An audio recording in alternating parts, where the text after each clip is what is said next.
On today's show, what do the Warriors need to do to win the NBA title? What did the Celtics need to do to force a Game 7? Plus, we got rumors all across the NBA. Where's DeAndre Ayton going? Where's Rudy Gobert going? Where's Jeremy Grant going? All kinds of stuff on today's Locked On NBA. Let's get it. You are Locked On NBA, your daily NBA podcast. Part of the Locked On Podcast Network, your team every day.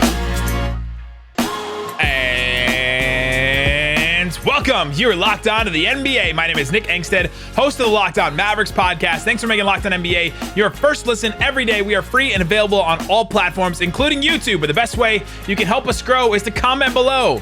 Let us know. Are we getting a Game 7 in the NBA Finals? Let us know where you think some of these players are going to go in trades when we talk about it. Today's episode is brought to you by, it's a good one, Arcade 1-Up. They're giving away 3 NBA Jam Shaq Edition machines. You know the NBA Jam you used to play, like the arcade console? They're giving 3 of them away. Stay tuned later in the show to learn how to enter. And joining me, as always, on a Thursday, host of Locked On Bulls. What you got for me, Pat the Designer? Send help. Tornadoes are real. It's like you're on the dunes of Tatooine right now. Hey man, listen, I'm an extra in Obi-Wan right now. Nobody knows it though. Oh man, Pat is dealing with they're dealing with some tornadoes in Chicago. So Pat is at your mom's house? I'm at mom's house. I've moved back in and I've gained 3 pounds. So, and he's got the couch behind him with the sheet over it. Classic mom's house. I don't want to know why the sheet's on the couch. On today's show, we're going to get into the NBA Finals. Game 6 is tonight if you're watching this on a Thursday. We're going to talk about what the Warriors need to do, what the Celtics need to do. Then we'll get into some trade rumors. All kinds of trade rumors. DeAndre Ayton likely playing somewhere else. Rudy Gobert, they're talking about trade packages. Jeremy Grant. All kinds of trade rumors. Then we'll get into our favorite segment every week where we count out the most fun, interesting things in and around the NBA. Let's start with the finals, though. The Golden State Warriors take a 3-2 lead in Game 5 and kind of a convincing win for the Golden State Warriors. Now they move on to this Game 6. Pat, what do the Warriors need to do to end it? To end it in Game 6 on the road? Here's the big thing, right? For me, it's about where are the role players going to show? We know what Steph's going to bring. I mean, Steph's been bringing it the entire series. He said, Mr. Defensive Player of the Year, let me show you how much I respect that award. We know Klay, Game 6 Klay, that name could be there. Now, if he snaps off, that's a whole different thing. But what's Jordan Poole going to do? What's Gary Payton going to do, right? These guys have never been in this closeout situation. We've got our foots on your necks. Can they finish it off? That's the most intriguing thing. Andrew Wiggins played like a superstar in Game 5, but can he finish it off in Game 6 that same way? If they come in there and they get all the help in the world, it's going to be tough for Boston to really withstand it, right? But I think that's going to be the biggest thing. Are they going to step up? Because it's not only a closeout game, but it's a closeout game in your opponent's building. You know Paul Pierce is coming with the collar up. Paul Pierce is with the jacket, the collar up. Those role players for the Warriors are massive because the Warriors don't just have role players. Like their role players are Klay, Draymond, Andrew Wiggins. Like even Jordan Poole, who was one of the leaders for Most Improved. Did he finally win Most Improved? I guess, but. Like, did he? Ja Morant won, right? These guys would be like star type level players and have been stars in the past with Klay and I guess Wiggins was an all-star starter. But these guys are such overqualified role players, but they are still role players for this team because of Steph Curry and how good Steph Curry is and where they fall in line in the hierarchy. They just need a couple of those guys to pop off. That's what they need. Yeah, and the biggest one's got to be Draymond, right? I don't know if it's the tweet. Well, your mom calls you out. I mean, listen, mom called you out on a tweet. You got to do something, right? But you saw him play a completely revitalized game in Game 5 where you're looking at him and you're like, oh, that looks more normal. I can understand what's going on here. That looks like Draymond Green. I think he's got to figure out how to keep that going into Game 6. He's the key to starting it all. If he gets going, you get Jordan Poole involved. You get Gary Payton Jr., Klay Thompson. That's how you get the Game 6 Klay. A lot of those Game 6 Klay moments are off a Draymond Green screen and or pass. And for Draymond, a lot of people have made a big deal about his scoring. That has nothing to do with anything. I care nothing about that. It's his rebounds and assists. It's literally what it comes down to is he getting boards? Is he dishing out assists? Is he being productive? Because that's the way he's productive. He's not a scorer. He had a really good move where he like faked out, what was it, Robert Williams or Horford and dunked on the rim. Like that one looked really good, but that doesn't happen, right? The threes, we talked about his threes last week, and he keeps putting them up. And I'll give my theory about his threes again this week. Draymond Green's threes are literally just, okay, I'm wide open. I have to take this for the mentality of my team to keep taking these open threes. Everybody has to do it. Everybody but Looney has to take these wide open threes when they get them. And I think it's just more about mentality. So what do the Warriors need to do? They have to have these role players, at least a couple of them, step up. But I've been proven wrong in this series that I didn't think Steph Curry could have one of those games where he could just put the team on his back, and he did that in Game 4. Like in Game 4, he had 43 points. Now he had 18 from Klay and 17 from Wiggins with 16 boards. Like that matters. They still need that, but he still put this team on his back. So does he have one more of those? Does he have one more of those games? Because if he does, then you only need like one or two role players to step up. If he doesn't, and he just has like a ho-hum 30-point game, right? Like just a normal 30 bomb in his bag, then you need less. But on the Celtics side of things, I've been listening to a lot of John Corrales. He was on this Locked On NBA podcast yesterday, Locked On Celtics, incredible show.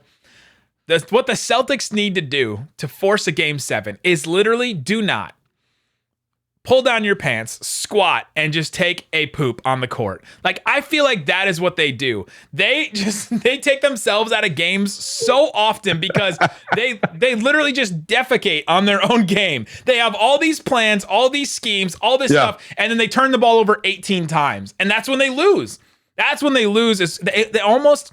John gets in trouble with other fans, and I'm gonna talk about it again. I'll probably get in trouble with other fans. The Celtics beat themselves more than other teams beat them. The Heat in those games, the Bucks in some of those games, like this, the Celtics just beat themselves, and you wonder if some of it is fatigue. You wonder if some of it is just inexperience because this is their first finals. They've been to the Eastern Conference Finals a lot, but they haven't been to the finals a lot.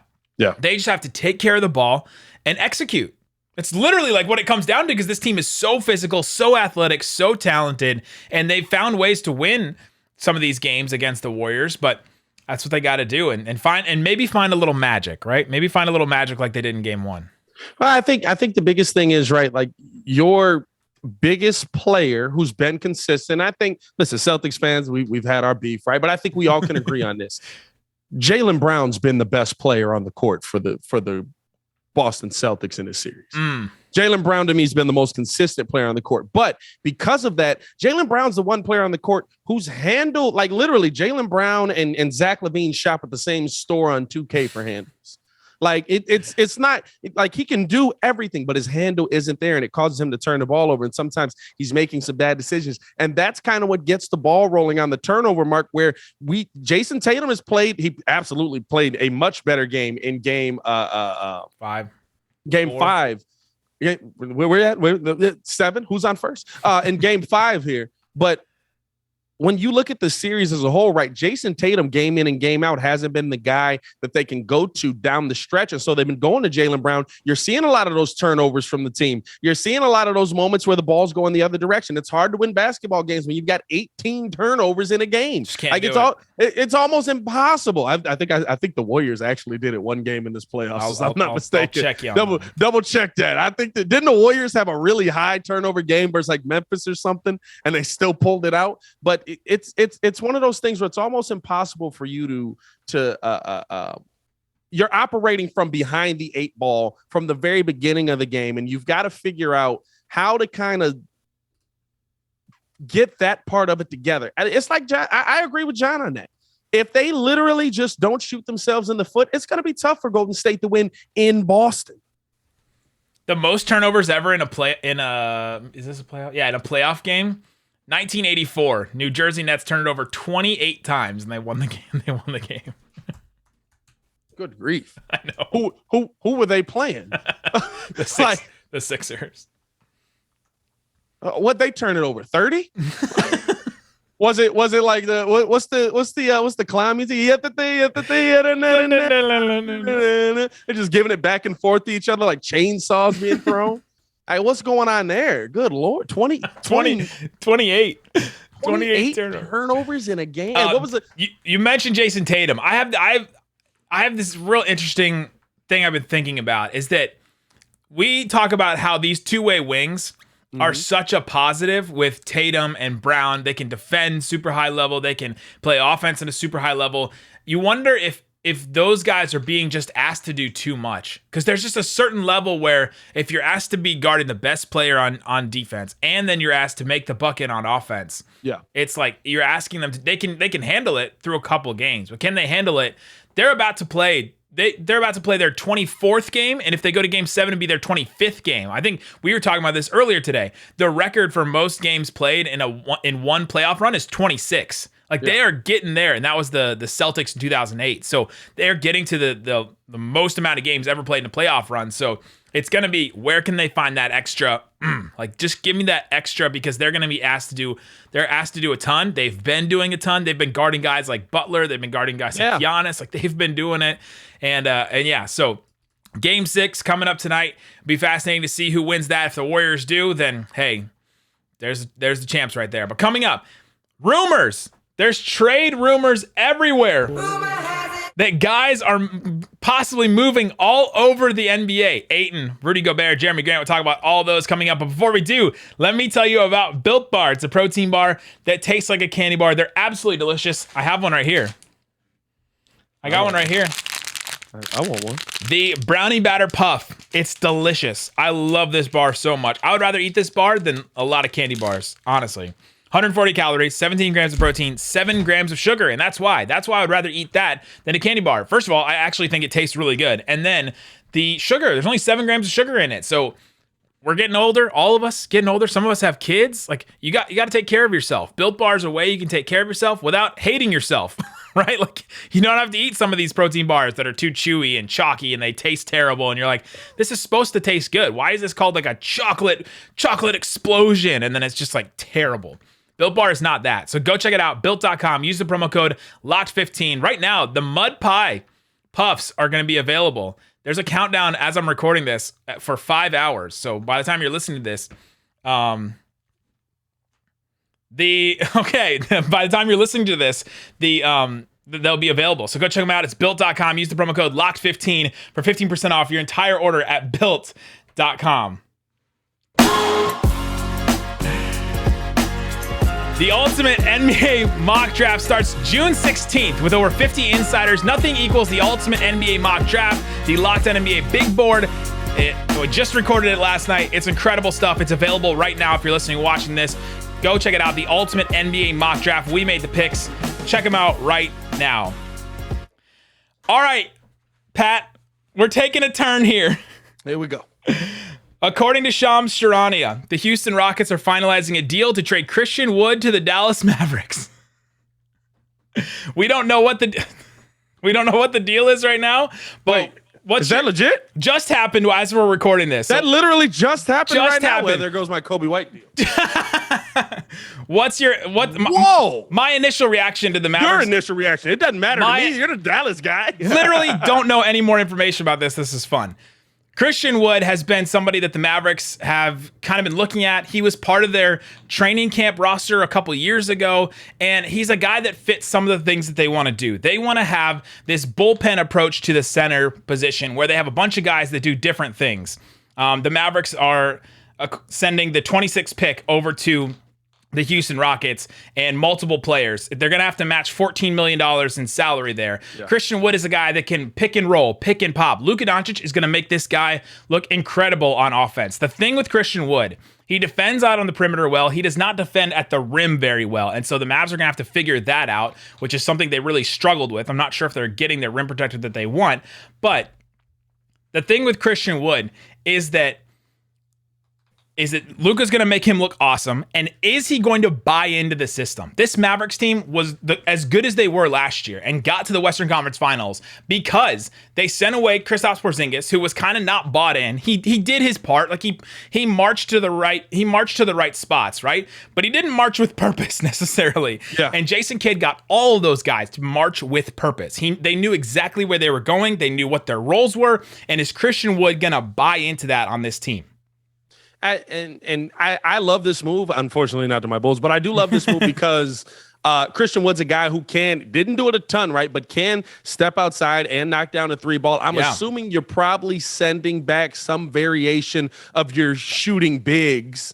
And like we said, we're finding this out as we go. The only thing we know is that Christian Wood is going to the Mavericks, and the 26th pick is going to the Rockets. It doesn't seem like anything else is consequential, but we'll see. So, but you're probably talking about you're starting your big three, if we want to call it that: Brunson, Luka, and Wood. Do you feel like that's going to be enough to get the job done in the Western Conference Finals? Brunson looked like he had the flashes. It's about, can he put it together on a consistent basis in the playoffs? We know what Luka's going to bring. That pick and roll is going to be disgusting because Christian Wood is still a high flyer on the floor. I think you guys are I think you're going to get that 1-2 combination that you really want, but it doesn't bog down the court. How do you feel about that the three? Whoa, don't say that, Pat. Relax. How do you feel about the trio? The trio, I said trio of Brunson, Luka, and what just happened? What got traded? My heart. What got traded? My heart will continue, but Boban. The Boban era for the Dallas Mavericks is over. They're sending Boban Marjanovic, Sterling Brown, Trey Burke, Marquise Chris in the 26th pick. They have to make salaries match. And so they're literally losing nothing. Sterling Brown wasn't getting any time. He was a theoretical player for them. Marquise Chris was a theoretical player for them.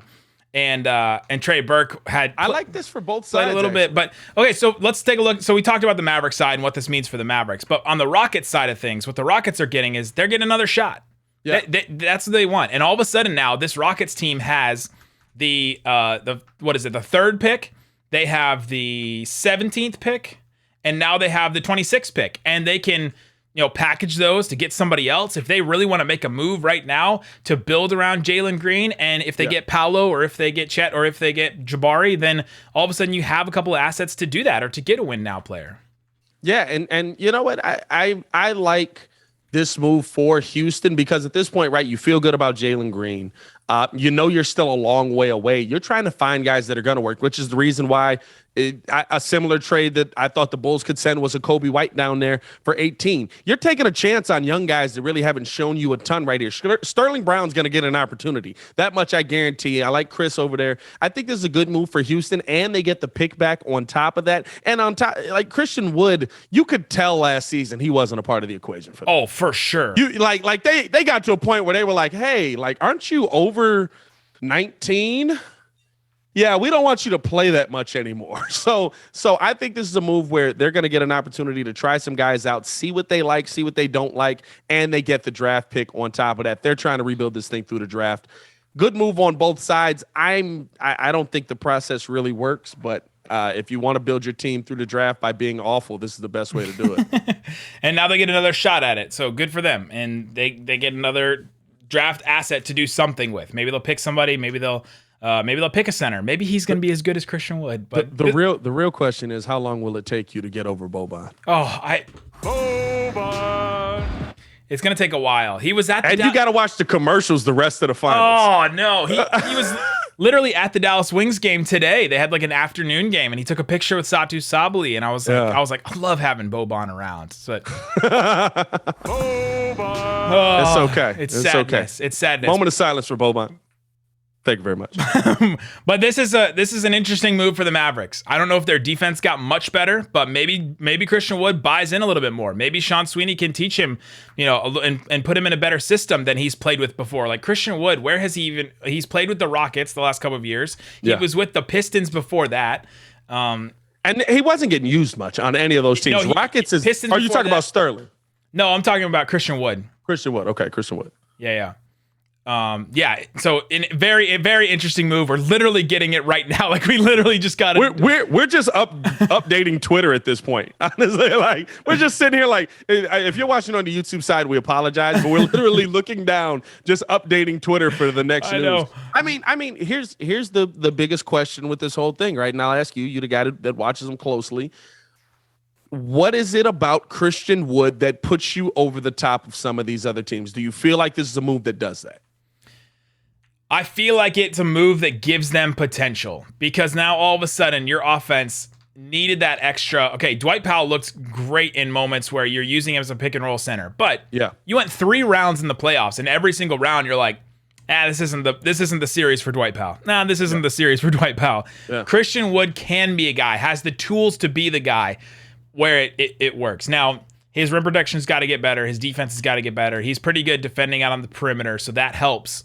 Like, that's something the Mavs want to do. They want to still be switchy. They still are switchy with Christian Wood. This is not getting like, a guy that can't switch on like getting a Steven Adams or somebody like that.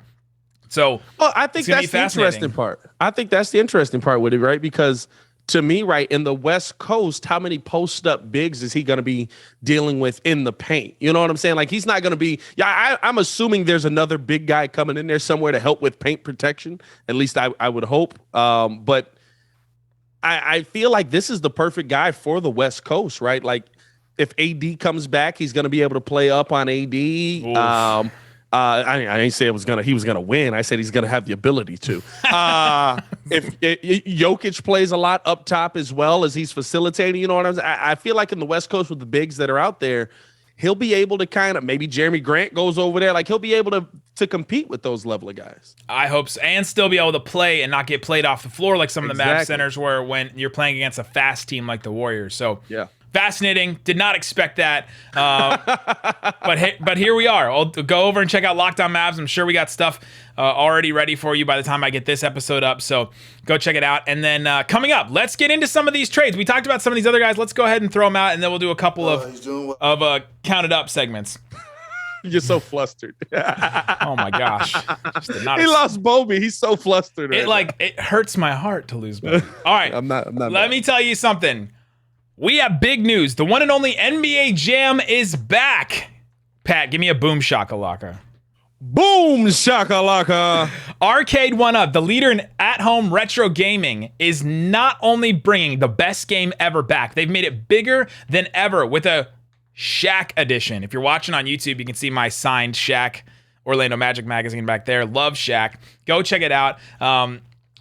Arcade1up.com. People are obsessed with NBA Jam. I love NBA Jam. It's one of the first sports games to ever feature real and digitized NBA licensed teams. No fouls, no free throws, no quarters required. Go check it out. Pre-order now from arcade1up.com. That's arcade, the number 1up.com for an estimated early September ship date. You can get these, and these are not going to cost you thousands and thousands of dollars. Like you'd expect some of these stand-up, like floor arcade machines to cost you thousands. Some of them that they have, Golden Tee, Mortal Kombat, and others, start at just $399. They're giving away an NBA Jam Shaq Edition machine to a Locked On listener. At least 3. They're giving away 3. So for an enter for a chance to win, go to arcade1up.com/lockedon. Arcade, the number 1up.com/lockedon to go get it. Get that console today. Get NBA Jam in your house and back in your life. All right, Pat. Now that we got our whole podcast just flipped upside down, I know, right? right in the middle of this, let's talk about some of these trade rumors. Let's throw some of them out. DeAndre Ayton is likely playing somewhere else, according to John Hollinger. What's your initial reaction to DeAndre Ayton not playing in Phoenix next year? I thought he was coming to Dallas.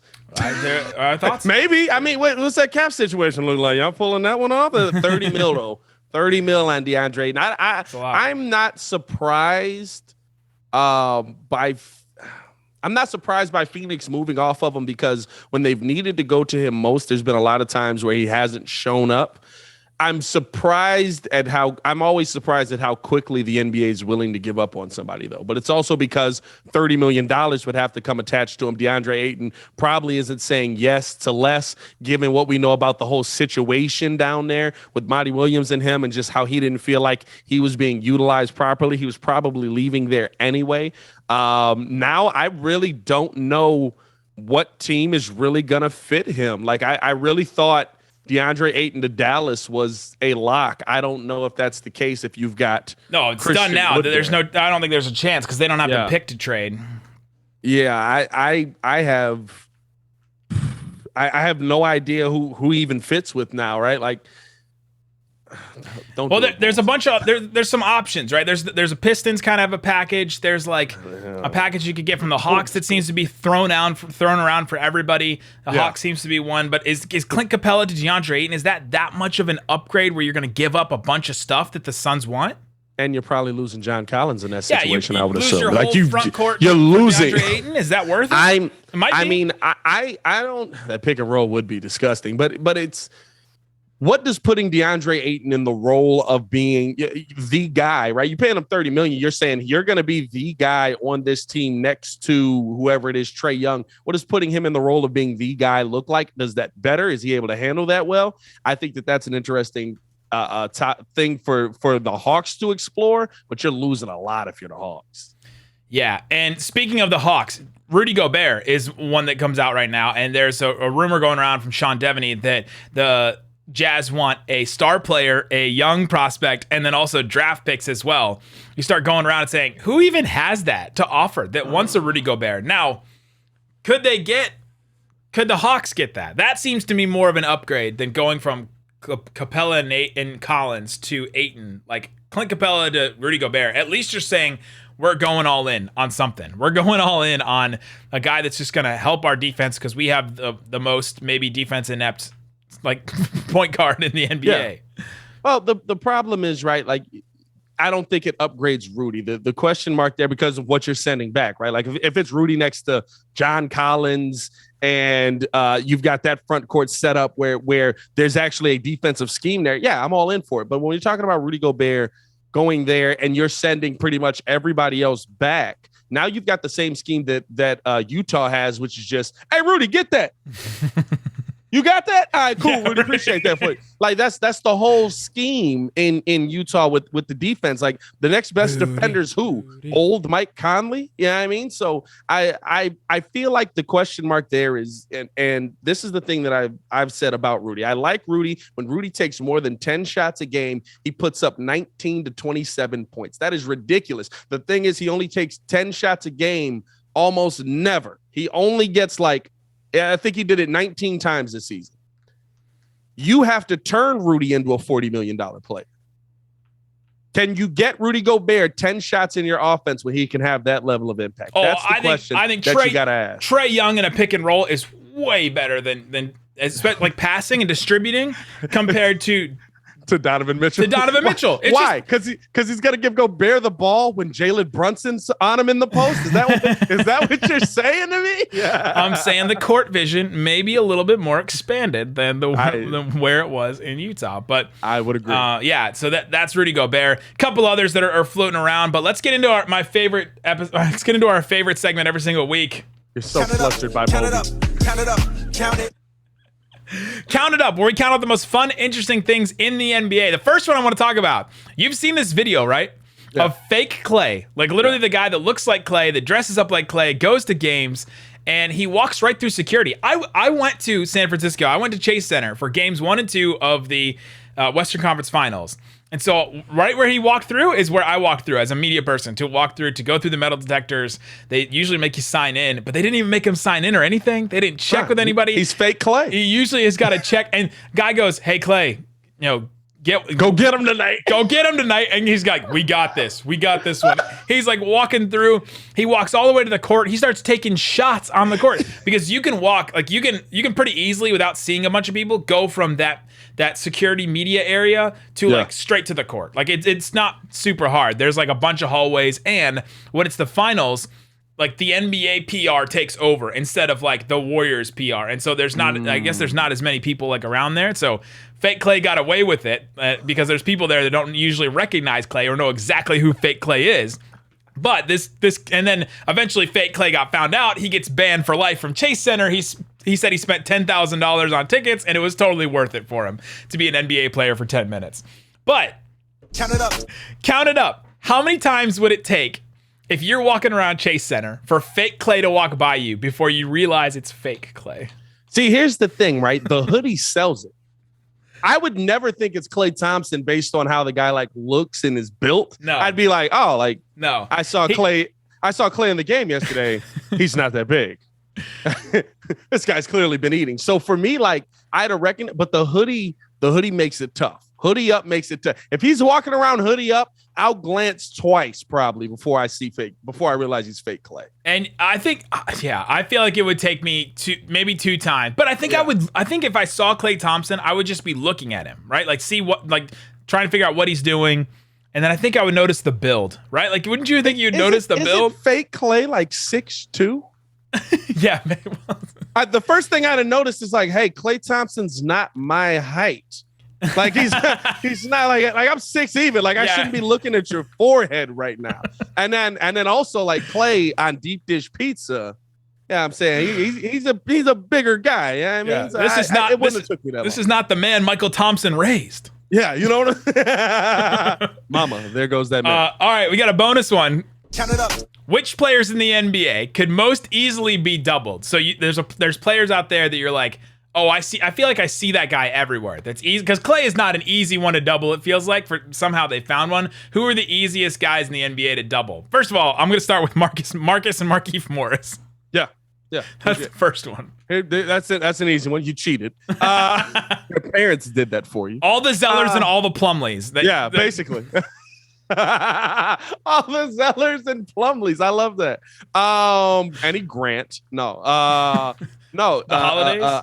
I'll tell you this, right? The holidays are definitely. They all look the same. You see them everywhere. They had to grow different facial hair to start looking different. No. The easiest one for me, I got to give credit to Hayes over on Locked On Bulls as well, because you could also play this guy, Matt Thomas. Matt Thomas from the Chicago Bull is every like 20 to 27-year-old white dude ever. Like Matt Thomas has got to be the easiest guy in the NBA for somebody to walk in and do fake Matt Thomas. Matt Thomas. One time I was standing courtside for the like before the Mavericks, like way early, and Kyle Korver was warming up, and this guy on the sidelines goes, "Hey, is that your brother?" And like thought that I was one of the Korvers because apparently there's like a bunch of Korvers. You should have just looked at the guy and was like, am I your brother? Is that what we're doing? Man. Here? That'd be great. Nah, dog, I'm telling you, you shave your head right now. You get like the military fade. Matt Thomas, you got it. All right. You're in a Bulls game. I want to do this one. Steph Curry missed a 3 and didn't hit a 3 for the first time in 132 straight playoff games. Count it up. How many 3s can Steph Curry miss? He missed 9 in Game 5, and they still won. How many 3s can Steph Curry miss, and the Warriors still win in Game 6?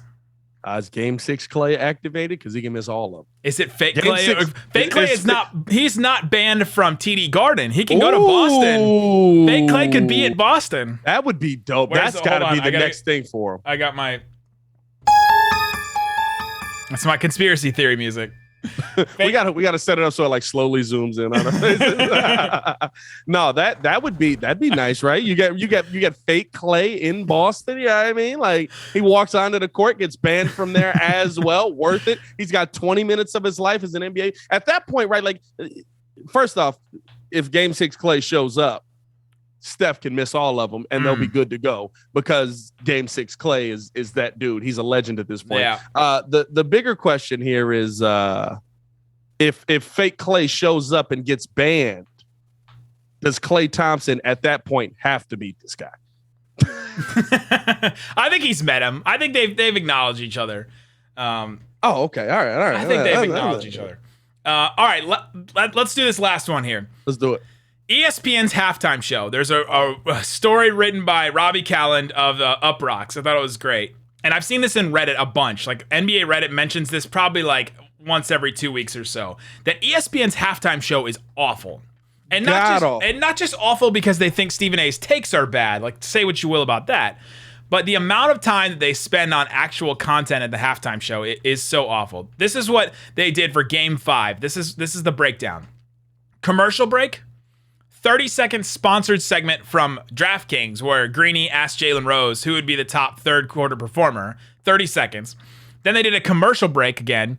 2 minutes of discussion in the first half, of which Jalen Rose, Stephen A., Michael Wilbon each got like 30 seconds to share their thoughts. Another commercial break and a 15-second thing of Stephen A. talking over like a slow-mo Jayson Tatum video, and then another commercial break. That was what they did the entire halftime. So, Count it up.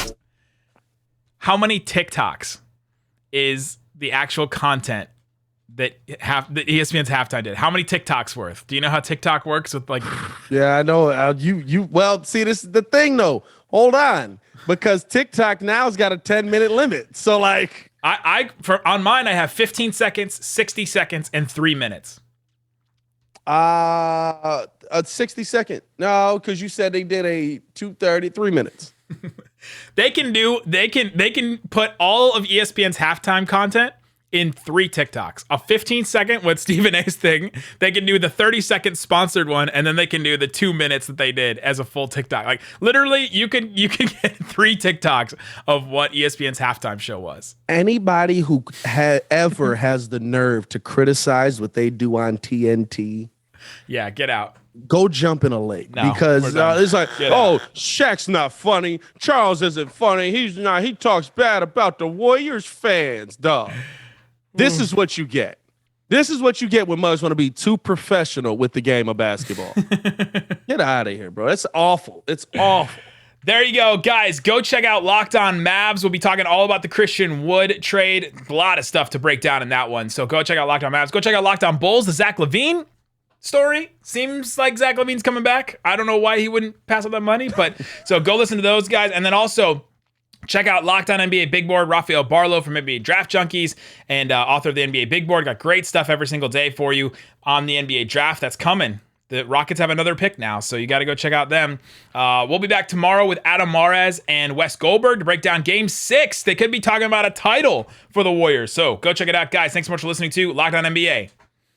Boom!